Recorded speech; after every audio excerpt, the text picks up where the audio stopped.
আমাকে মানুষ দেখলে সবাই নেগেটিভ ছাড়া কোনো দিন একটা পজিটিভ কথা কোনো দিন বলি নাই। তারপরেও ভাবে কি চলো যে যা বলে বলতে দাও, আমার আমার কি।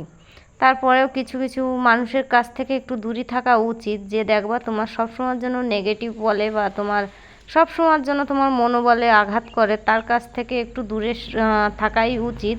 আমি এইখানে তেমন কারোর সঙ্গে মিলি না, কেননা মানুষ নেগেটিভ ছাড়া পজিটিভ কেউ কখনো ভাবে না, আর কখনো ভালো চায় না কারো।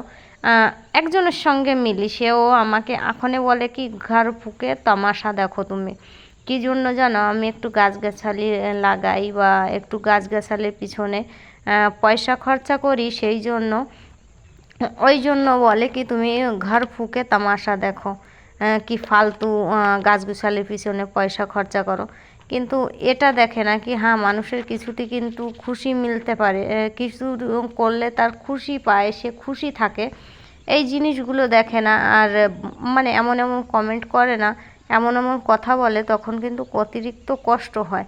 এই জন্য আমি ভাবি কি কারো কাছে যাবার চেয়ে নিজের মতো নিজে থাকি, ওটাই বেটার। নিজের মতো নিজে থাকো, ওটাই বেটার। কারোর সঙ্গে তেমন মেলামেশা যেমন তেমন, নিজের মতো নিজে থাকা, খাওয়া, নিজে কী করে নিজেকে ভালো রাখবে বা কিছু।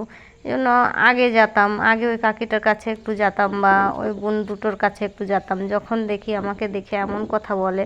আমি একটু গাছগাছালি পছন্দ করি, গাছ কিনতে বা বিচি কিনতে একটু খরচা করি, তখন যখন এই কথাটা বলে না, একদিন না, উনি কিন্তু আমাকে বহুদিন বলেছে, বলার পরেও আমি ইগনোর করে দিই। তারপরেও ভাবি কি না থাক, এখনে যখন অতিরিক্ত হয়ে যাচ্ছে, সে যখন আমাকে এমনই বলতে পারে, সে আমার ভালো জানি না কতটুকু চায়, কিন্তু উনি দেখে যখন সহ্য করতে পারে না, তাহলে তার কাছ থেকে দূরে থাকাই উচিত।